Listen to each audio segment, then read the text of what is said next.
ஒரு காட்டுல ராஜாங்களுக்கு எல்லாம் ராஜாவா ஒரு சிங்கம் இருந்துச்சாம். அந்த சிங்கம் ஒரு நாள் வேட்டைக்கு பக்கத்து காட்டுக்கு போயிருக்கு. கொஞ்சம் அசந்த நேரமா பார்த்து அந்த சிங்கத்தை ஒரு ஓநாய் கூட்டம் சுத்தி வளைச்சு அடிச்சு காயப்படுத்தி அந்த காட்டை விட்டு வெளியே அனுப்பிடுச்சா. இவ்வளவு பெரிய ராஜாங்களுக்கு எல்லாம் ராஜாவான சிங்கத்தை அடிச்சு வீழ்த்திட்டோமே அப்படின்னு அந்த ஓநாய் கூட்டம் பயங்கரமா தலகால் புரியாம ஆணவத்துல ஆட்டம் போட்டிருக்கு. எல்லாம் ஓகேதான்.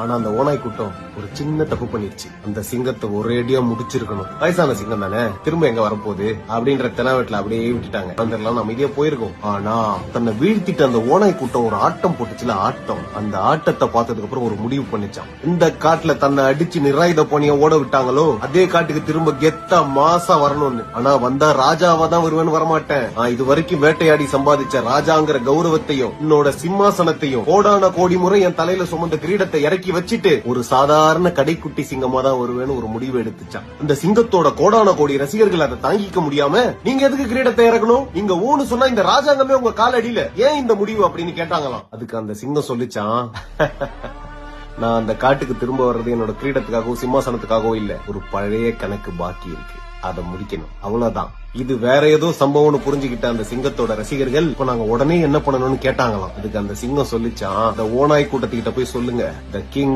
is back, happy Diwali folks.